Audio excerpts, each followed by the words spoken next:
បាទសួស្តីប្រិយមិត្តរៀនទាំងអស់គ្នាវិលត្រឡប់មកកាន់វីដេអូថ្មីមួយទៀតបាទថ្ងៃនេះខ្ញុំមកចង់បង្ហាញបងប្អូនទាំងអស់គ្នាជាមួយនឹង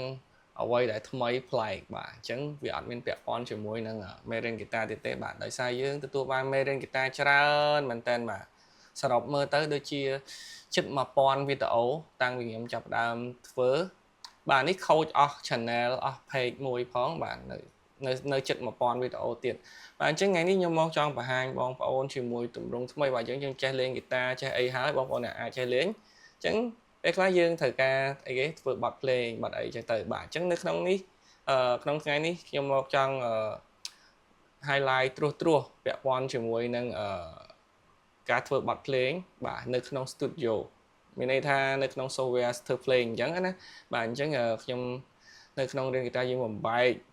ព្យាយាមប្រើកម្មវិធីឲ្យកាន់តែច្រើនក៏ដូចជានៅអ្វីដែលថ្មីប្លែកចែកជូនទៅកាន់បងប្អូនទាំងអស់គ្នាបាទនេះគឺជាវីដេអូដែលខ្ញុំ hosting ពីយើងនឹងមានមេរៀន studio សម្រាប់បងប្អូនទាំងអស់គ្នានៅក្នុង page រៀនហ្គីតារបស់យើងបាទហើយខ្ញុំសង្ឃឹមថាបងប្អូនទាំងអស់គ្នានឹងពេញចិត្តនៅអ្វីដែលខ្ញុំរៀបចំសម្រាប់ជូនអ្នកទាំងអស់គ្នាហើយ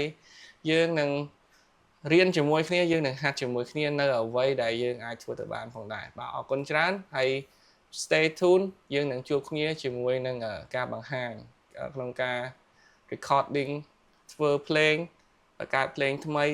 technique mix technique edit technique អី mastering នៅក្នុង software ធ្វើភ្លេងដែលខ្ញុំនឹងបង្ហាញបងប្អូនទាំងអស់គ្នានៅក្នុងពេលឆាប់ៗនេះផងដែរបាទអរគុណច្រើនជួបគ្នានៅវីដេអូក្រោយ